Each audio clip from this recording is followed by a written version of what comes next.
Mr. Speaker, I move that this House, notwithstanding the suggestions in the Economic Strategy Review on the future Singapore economy, believes A, in a more equal and inclusive economy with opportunities for entrepreneurs to experiment, households and businesses to succeed, workers to thrive, and ideas and innovation to flourish. And in B, in an economic engine driven by dynamic local companies, healthy domestic demand, and Singaporeans and Singaporean capital venturing abroad. Why this motion? Why now? Singaporeans face a uniquely challenging set of circumstances. The major model of Singaporeans getting on the economic ladder has been jobs. Without a job, you're not able to afford renting a place or buying a HDB flat. Without your own place, it is difficult to think about having children. And for these children, few dream of being entrepreneurs, with 9 in 10 working here, becoming someone's employee. For almost all of us, the jobs ladder is the main route up, with not many Singaporeans becoming entrepreneurs. The reasons given are variously these: that the market is small and the cost of business daunting, that they lack social safety nets for risk-taking, that not enough true growth capital exists for all the private wealth attracted here, that the biggest competitor to Singaporean startups and SMEs are the Singaporean GLCs. These we have the power to influence. Property has been a lottery ticket to many Singaporeans, but with asset prices as high as they are, it is highly questionable if a new generation can follow this model without parental support, given initial conditions of wages, lagging asset prices, and declining employment prospects.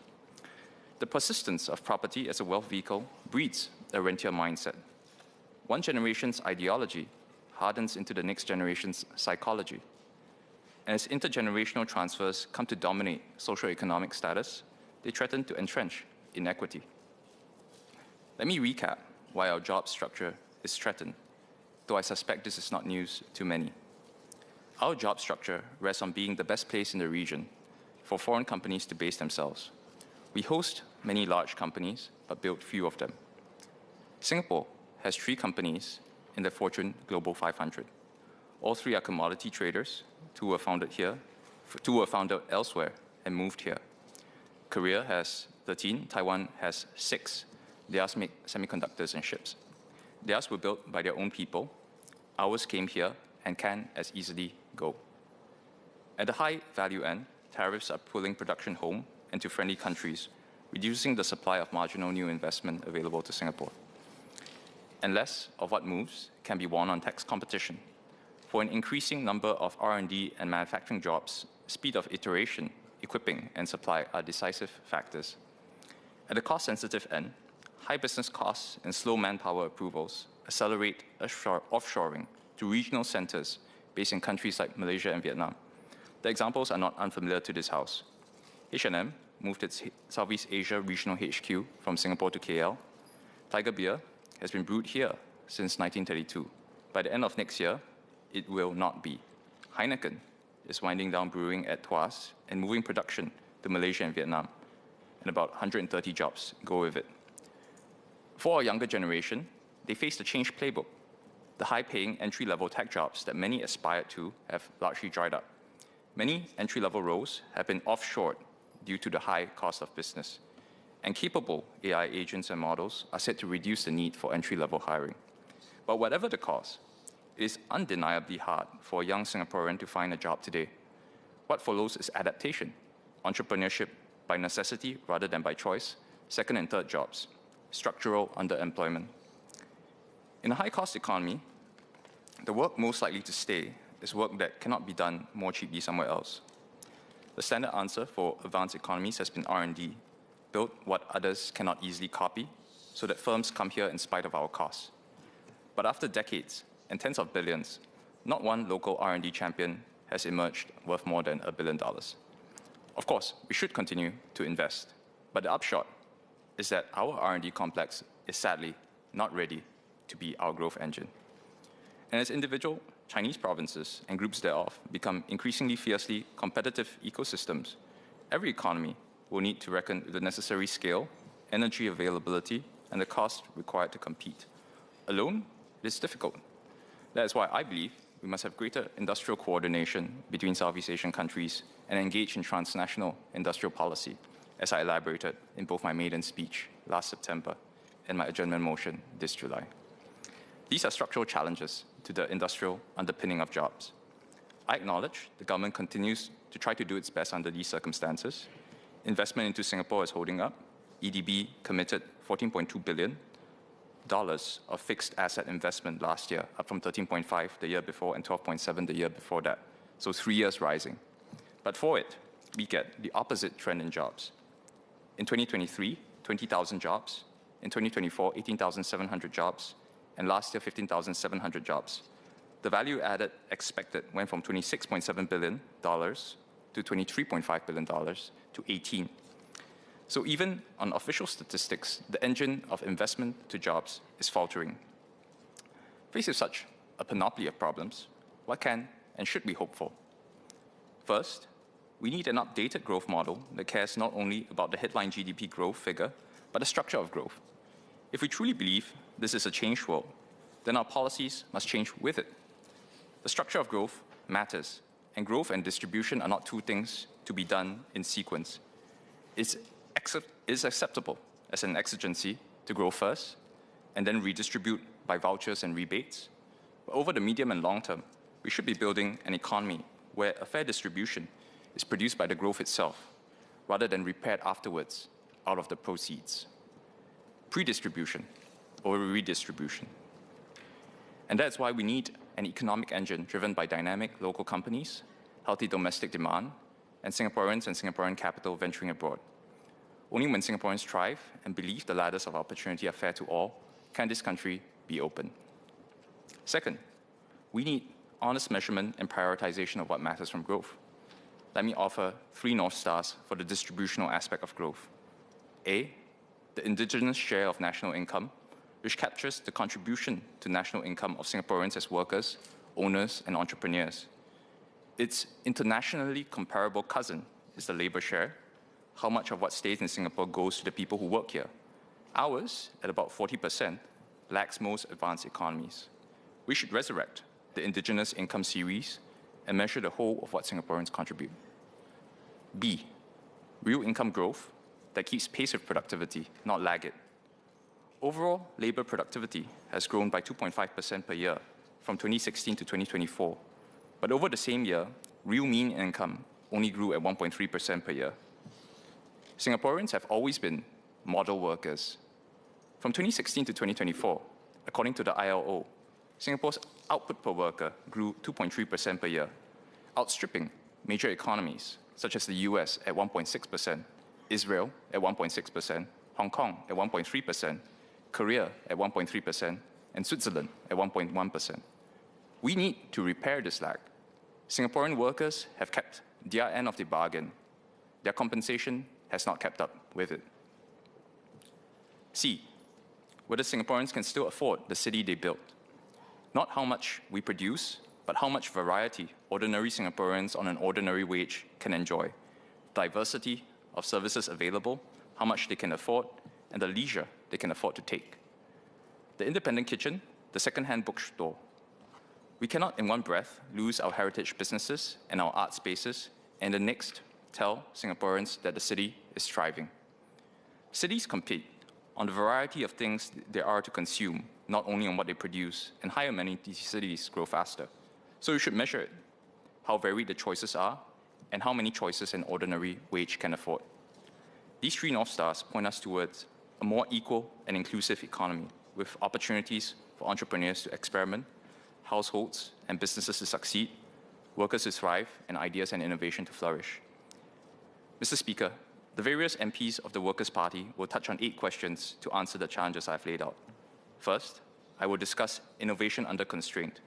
How do we foster a dynamic enterprise and innovation system that maximizes value regardless of the high business costs and physical constraints? Second, my colleague Jamus Lim will discuss dynamic local firms. How can we create a business climate in which dynamic local firms emerge as drivers of innovation and become future cornerstones of the economy? Third, my colleague Louis Chua will discuss land and the roof over the household.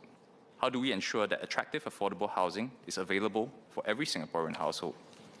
Fourth, my colleague Andre Loh will discuss the start of a working life and ask how we ensure our tertiary students and young workers find meaningful opportunities and good jobs in a challenging economy. Fifth, my colleague Gerald Giam will discuss pathways to a middle-class livelihood. Taking tradespersons as his exemplar, he will ask how we create accessible pathways for them to earn a middle-class livelihood. 6. My colleague Fadli Fauzi will discuss replacement and re-entry and ask whether our system of continuing education could actually works, the journey, the destination, and the proof. We close the WP contributions with our two most expansive views of the economic model. 7th, my colleague He-Ting Ru will discuss the lesser measured parts of the economy in the domestically oriented sectors and ask what parts of this economy our national statistics fail to capture. And 8th, my colleague Eileen Chong will discuss venturing abroad. How do we empower Singaporeans to seize opportunities in the region and beyond? Mr. Speaker, beyond these questions, there really is one question. What does it mean to take a changed world seriously? If we mean to rebuild the ladder of opportunity in this generation, the answers to these problems must be the centerpiece of our evolved economic model. In these speeches, my colleague will lay out in 8 steps structural solutions to structural problems. Today, the problem I will tackle is enterprise and innovation under constraint. For 2 generations, we have been good at bringing other people's companies here. We have been slow to put the same land that we own behind our people building their own. Why do we take a high land price as a law like gravity? Universal land pricing is a coherent and convenient accounting ideology. But in the last accounting, the people of Singapore need to decide if this ideology still serves them. Families already know this. Tuition is expensive, and no tutor can promise a good job 20 years out. We pay anyway. Investments require outlays. We do not ask a child for an immediate payoff. So the proposition, Singapore should stop treating market land value as a natural price for every socially productive use of land. And the test, a university-centered special zone where state land is priced at development cost rather than market scarcity value. What is our offer to the young? We should remake our system, the system with the young, as the first consideration rather than the last adjustment. Today, we tweak a discount on a co-living room, a grant, a priority ban in a ballot, adjustments at the edge of a system designed around somewhere else in a different decade. Treating the young as a first-order principle means the opposite. We design for the 20-something-year-old foremost. This is a supply-side problem of policy. Before we can remake society to be young, we must remake society for the young. The bargain has 4 parts. A place to live, near where the work and the research happen, at a price a starting salary can carry. In service of something the country needs, more local enterprise and R&D, with an upside staying with the risk takers and a say in the rules. Or we should create a special zone surrounding NTU where the state land is charged as cost recovery rather than market scarcity value and takes its returns in the companies that grow there rather than in rent. This experiment will span land rates for both residential and commercial space, spanning co-living, local enterprise, and R&D. It must be centered around an existing core, a university, because one cannot rustle up a cluster from nothing. But one can take one that exists and play to its strengths. It will be zoned for organic messiness, a district that is pro-worker and pro-business, built around the needs of young people and young companies. And if this experiment is reversible, if it does not work, we can simply revert to the master plan. But surely today's Singaporeans should have as much say over scarce land as the master planners of decades ago. So let me take the argument in this order. Land, our tertiary institutions, and then governments and money. First, land. 30 years, tens of billions in R&D, and more again on fostering entrepreneurship. Both R&D and the ladder of growing local giants have underperformed. We are world-class at marshalling inputs, but commercial outcomes in terms of Singaporean-grown companies have not appeared at the rate the spending implies. On talent, we want to attract the very best to work alongside a strong local core. On capital, we disagree about design, but perhaps not ideology. But there is a serious methodological point. The state runs on taxpayers' money. Prudence is its duty. Innovation requires the opposite, calibrated risk-taking, which is why risk capital belongs in a policy investment bank rather than inside government, as the Prime Minister proposes. A prudence-first posture is difficult to unlearn. Where we do have an ideological disagreement is the price of land. My colleague, Mr. Lewis Tra, will also speak about this later. The ESR organizes itself around inputs to production, capital, labor, productivity, but land, an input distinct from capital, is discussed as revenue and not as a cost, a constraint to live within and not as a lever to change. And it's not a small cost.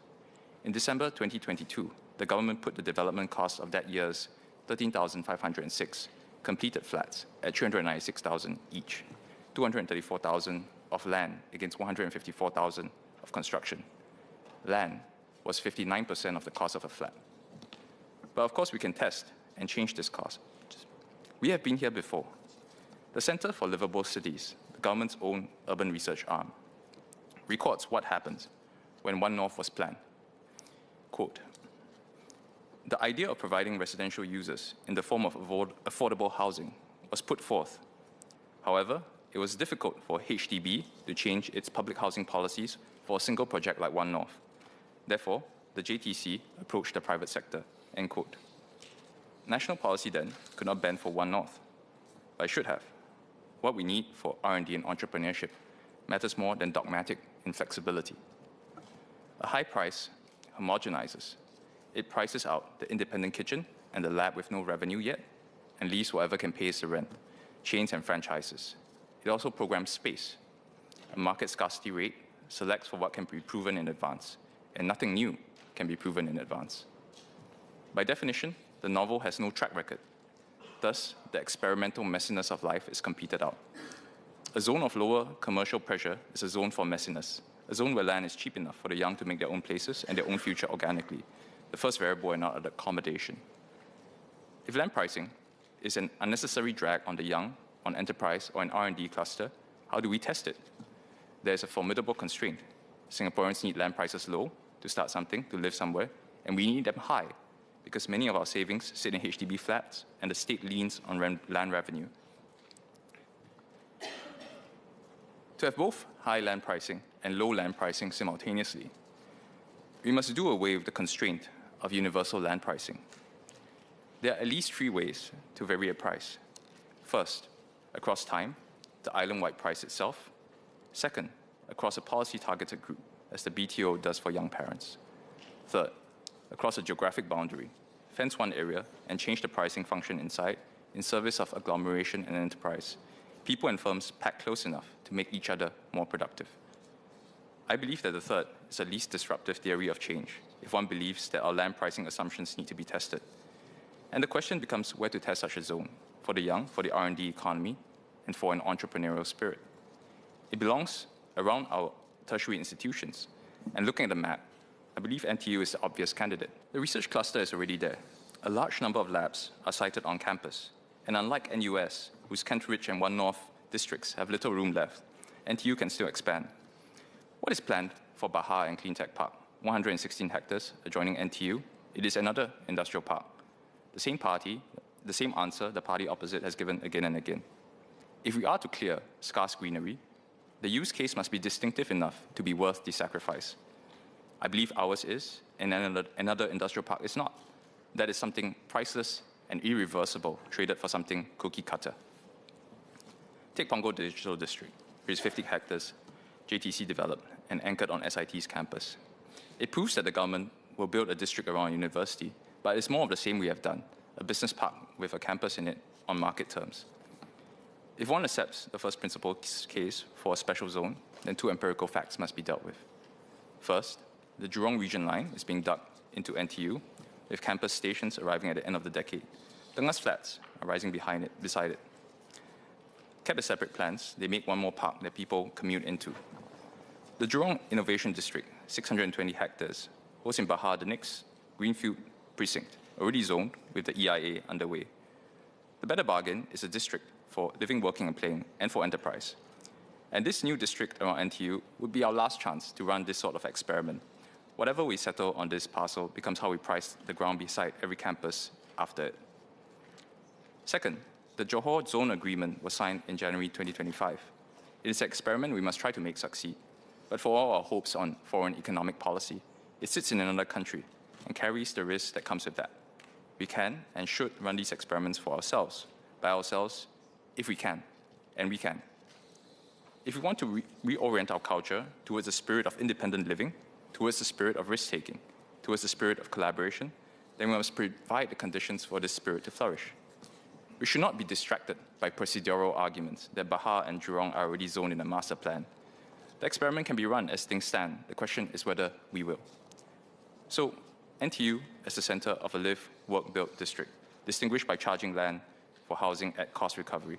By cost, I mean cost in the ordinary sense, with all scarcity value excluded. The actual cost of constructing, financing, servicing, maintaining, and renewing the buildings, not the hypothetical market value of the ground beneath them. What would that come to? We have a few indications. At NTU this academic year, a non-air-conditioned double costs about $412 a month, and an air-conditioned single about $657. At NUS, a double in hall runs about $494. Under the co-living scheme announced late July this year under the SG Youth Plan, a room starts at $1,800 a month at 1925 quarters, $1,950 at Koliwu, Boon Lay, and $2,000 at Koliwu, Lutheran. Before utilities and deposits, roughly 30% below the usual rate, with operators absorbing the difference. The one at Boon Lay is about 4 kilometers from NTU and costs roughly 5 times what the university charges its own students. Is it affordable? I do not think it is. The median fresh graduate from our 6 autonomous universities earned $4,500 a month last year. After CPF, about $3,600 in hand. The Boon Lay rate plus its fixed utility charge takes about 60% of it after the discount. This is not treating our young as a first-order consideration. Our young want space of their own and financial autonomy as a precondition for life, not as a byproduct of marriage. And 30% below market is measured against the scarcity market. Before the discount, the same room took more than 3/4 of a graduate's take-home pay. Affordability must be benchmarked against what a young Singaporean actually has to spend rather than market rate discounts. So what can we offer with a different basis? On a cost recovery basis, a room comes to well under half the going rate, closer to a third. Take one calculation that owes nothing to your university subsidy. A 500 square foot unit at $200 a square foot, above the construction cost implied by the government's own 2022 figures. So it's a conservative assumption and not a hopeful one. If you put 3 people in it, amortized over 10 years at 5%, it comes out to about $1,061 a month, or $202.12 a square foot. Roughly $380 a hit with a sinking fund in. Stretch the amortization to 20 years and it's $1.32 a square foot. Other calculations land in the same place. The university's own rate, annualized over 12 months rather than 35 weeks a term actually runs, comes out to about $478 to $549 a room. The universities are already housing people at close to cost. So we can arrive at a figure between $350 and $550 a month a room.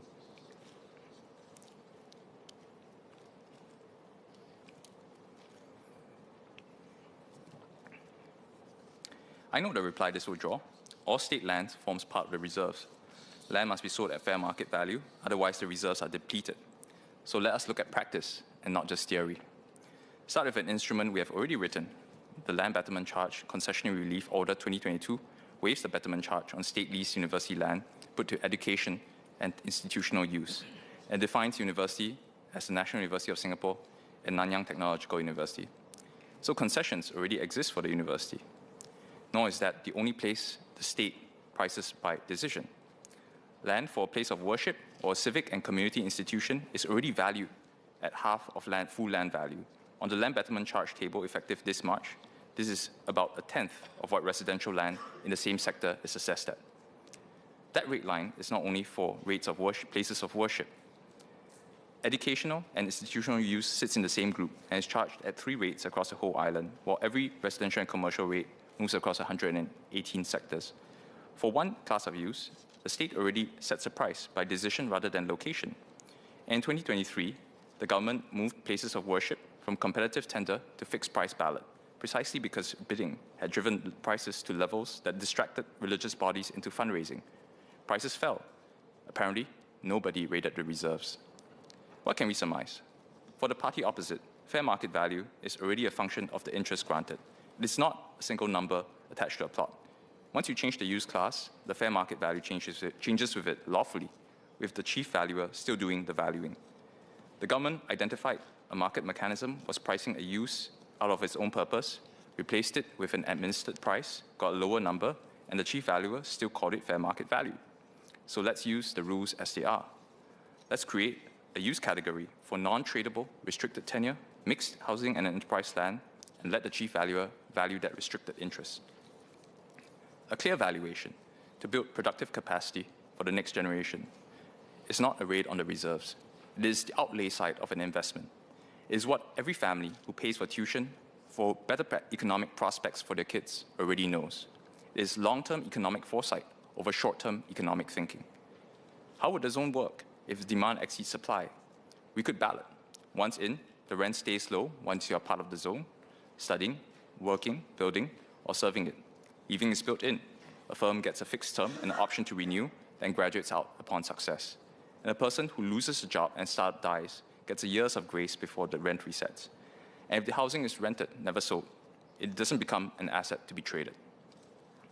Mr. Speaker, the price of land matters greatly, but it's not sufficient on its own. We must get the other conditions right too. On governance, an innovation district is a place where things are tried, and most of them fail. That requires us to tolerate some untidiness. Most of what I'm asking requires no new legislation. JTC lets its land on contracts it writes itself, rent formulas, renewal test quotas, carve-outs, occupancy, covenants. These are lease terms and not statutes with already existing latitude. We should lift URA's planning circular, capping non-academic use of a campus at 5% of floor area, or 30,000 square meters. We can hasten visa decisions for deep tech researchers and for the people the enterprises need, and aim to have every major decision made in such a zone made within 2 weeks. We should aim to devolve operational decisions to the zone's own board. Small and nimble, with the anchor university on it, able to make bundled decisions on space, pilots, housing allocation, visas, and procurements. And the board should be responsive to the people living in the zone, who should have a say in how it is run. On money, we should give this zone the ability to back its founders and enterprises. Lower rent is part of the draw. The bigger draw should be growth capital, the zone taking a stake in the enterprises that grow inside it. Singapore and China established Suzhou Industrial Park in 1994. The zone grew its own investment arm, Ariza Holdings, state-owned, controlled by the park's administration committee, incorporated in 2001, and with about 14 billion under management today. So while we are not involved in Ariza, a zone-based financing body is not unknown to us. Many financial innovations have come from zones. China's new third board, its national over-the-counter equity market for unlisted small companies, began in 2006 as the Zhongguancun Science Park share transfer pilot and went nationwide in 2013. So we should capitalize a zone authority that can invest while providing optimal conditions for its startups and enterprises to succeed, taking a capped equity or revenue stake, and allow it to appropriate a portion of the funds it generates to further develop the zone. A zone of lower immediate commercial pressure for these enterprises is a place where experimentation and diversity can flourish. Speaker, the zone is one bounded, reversible way to try on available land at a price that takes nothing from the reserves, with land prices outside the zone exactly the way they were. A way to make more Singaporeans involved in enterprise and R&D, and not only employees. So the ask is threefold. A zone around NTU, a new use category for restricted tenure, non-tradable, mixed housing and enterprise land, valued as the restricted interest it is, and a zone authority that runs its own operations and takes stakes in the enterprises it grows. It is a controlled experiment in whether Singapore's land pricing regime is suppressing agglomeration, entrepreneurship, and indigenous capital formation. If there is a Singaporean secret sauce that adheres beyond the cost pressures of land and wages, then the zone here, alongside the one in Johor, will tell us. It is a test we should run for our younger generation. We have spent 30 years making this country a good place for other people's companies to succeed. I am asking that we spend the next 30 making it a place where ours can. Not just a better deal for the young, a country which is built categorically for the young. Speaker, in closing, there has been much talk that the world is changing and it's not changing back. We can all feel it. So here's a test of whether we are serious. We must reform significant parts of our present economic structure to deal with a changed world, to pursue growth that distributes more fairly, and to measure what makes that growth worth having: a fair share of national income, real income growth in line with productivity, and a widening range of what an ordinary wage can afford. Many of these changes must come at the national level, but some assumptions long in the tooth that must be tested. Universal market land pricing is one, and a policy laboratory at real scale is how we test it. The zone is one part. In this motion, each of my honourable friends will bring another: structural solutions to structural problems. Singaporeans deserve serious answers, and serious answers are what the Workers' Party will provide. That's why we have moved this motion to create an economy of the future that works for all.